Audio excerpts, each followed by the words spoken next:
ನಮಸ್ಕಾರ ವೀಕ್ಷಕರೇ, ಎಂಬಿ ಕನ್ನಡ ನ್ಯೂಸ್ಗೆ ಸ್ವಾಗತ.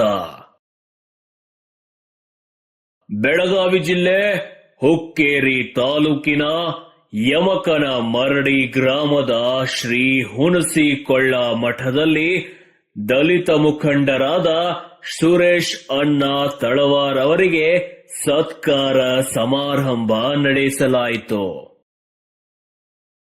ಹೌದು ವೀಕ್ಷಕರೇ, ಇವತ್ತಿನ ದಿನ ಹುಕ್ಕೇರಿ ತಾಲೂಕಿನ ದಲಿತ ಮುಖಂಡರು ಹಾಗೂ ನಮ್ಮೆಲ್ಲರ ಮಾರ್ಗದರ್ಶಕರೂ ಆದ ಸನ್ಮಾನ್ಯ ಶ್ರೀ ಸುರೇಶಣ್ಣ ತಳವಾರ್ ಅವರು ಅತ್ಯುತ್ತಮ ರಾಷ್ಟ್ರೀಯ ಉದ್ಯಮಿ ಪ್ರಶಸ್ತಿ ಪಡೆದಿದ್ದಕ್ಕಾಗಿ ಅವರಿಗೆ ಕರ್ನಾಟಕ ಸಮತಾ ಸೈನಿಕ ದಳ ಬೆಳಗಾವಿ ಜಿಲ್ಲಾ ಅಧ್ಯಕ್ಷರಾದ ಶ್ರೀ ಶಿವಾಜಿ ಬಾಲೇಶ್ಗೌಡ್ ಹಾಗೂ ಉಪಾಧ್ಯಕ್ಷರಾದ ರಮೇಶ್ ತಳವಾರ್, ಜಿಲ್ಲಾ ಪ್ರಧಾನ ಕಾರ್ಯದರ್ಶಿ ಮಹಮ್ಮದ್ ಅಲಿ ಬಾಡ್ಕರ್ ಇವರ ನೇತೃತ್ವದಲ್ಲಿ ಯಮಕನಮರಡಿಯ ಶ್ರೀ ಕ್ಷೇತ್ರ ಹುಣಸಿಕೊಳ್ಳ ಮಠದ ಶ್ರೀಗಳ ಸನ್ನಿಧಾನದಲ್ಲಿ ಸುರೇಶಣ್ಣ ತಳವಾರ್ ಅವರನ್ನ ಸತ್ಕಾರ ಮಾಡಲಾಯಿತು.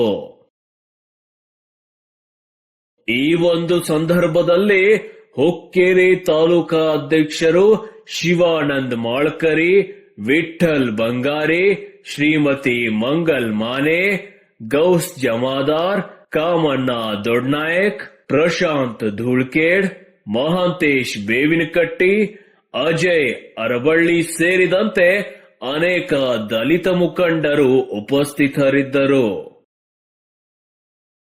ವರದಿ ಮಹಮ್ಮದ್ ಅಲಿ ಬಾಡ್ಕರ್, ಎಂಬಿ ಕನ್ನಡ ನ್ಯೂಸ್, ಹುಕ್ಕೇರಿ. ನಮ್ಮ ಈ ವಿಡಿಯೋ ಇಷ್ಟವಾದ್ರೆ ಲೈಕ್ ಮಾಡಿ, ಶೇರ್ ಮಾಡಿ ಹಾಗೂ ಕಾಮೆಂಟ್ ಮಾಡಿ.